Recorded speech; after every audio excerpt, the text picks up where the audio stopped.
బాగి అమర్ క్షేమంగా ప్రాణగండం నుండి బయటపడాలని కోలుకోవాలని మొక్కుకున్న మొక్కుని నెరవేరుస్తూ బోనం ఎత్తుకొని అఖండ దీపం బోనంపై పెట్టుకొని మోకాళ్ళపై గుడిమెట్లు ఎక్కుతూ ఉంటుంది దేవుణ్ణి స్మరిస్తూ.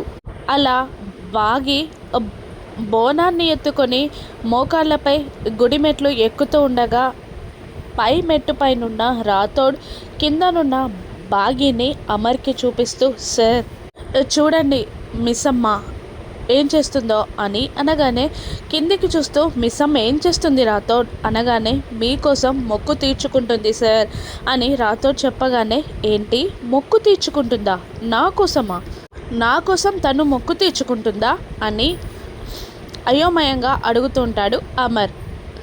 రాథోడ్ అవును సార్ అని అంటూ ఉంటాడు. అలాగే కష్టంగా మోకాళ్ళపై బోనం ఎత్తుకొని మెట్లన్నీ ఎక్కి గర్భగుడి దగ్గరికి వచ్చి ఆ బోనాన్ని పంతులు గారికి అందజేస్తుంది. ఆ బాగి బోనాన్ని అందుకోగానే కష్టంగా లేచి నిలబడుతుంది. బాగి అంత కష్టమైన మొక్కుని నెరవేర్చుకునేసరికి, ఏంటమ్మా నువ్వు వివాహితలాగా ఉన్నావు, నీ భర్త ఏదైనా ఆపదలో ఉన్నాడా అని అడుగుతుండగా, ఆపద నుండి బయటపడ్డాడు, ఇప్పుడు క్షేమంగా ఆరోగ్యంగా ఉన్నాడు పంతులు గారు, అందుకే మొక్కు తీర్చుకుంటున్నాను అంటూ తన మెడలో డ్రెస్ కింద దాచిన తాళిని బయటికి తీసి తన కళ్ళకి అద్దుకుంటూ ఉంటుంది.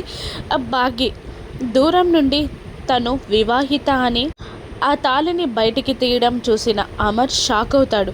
ఆ తాళిని చూసేసరికి తనకి ఏవో గుర్తొస్తూ ఉంటాయి. ఆ తాళిని చూసి అలాగే షాక్లో నిలబడిపోతాడు అమర్. ఆ తాళి కట్టింది తనే అని అమర్కి గుర్తొస్తుందా? బాగీని భార్యగా యాక్సెప్ట్ చేస్తాడా? రాను ఎపిసోడ్స్లో చూద్దాం. Thank you for watching.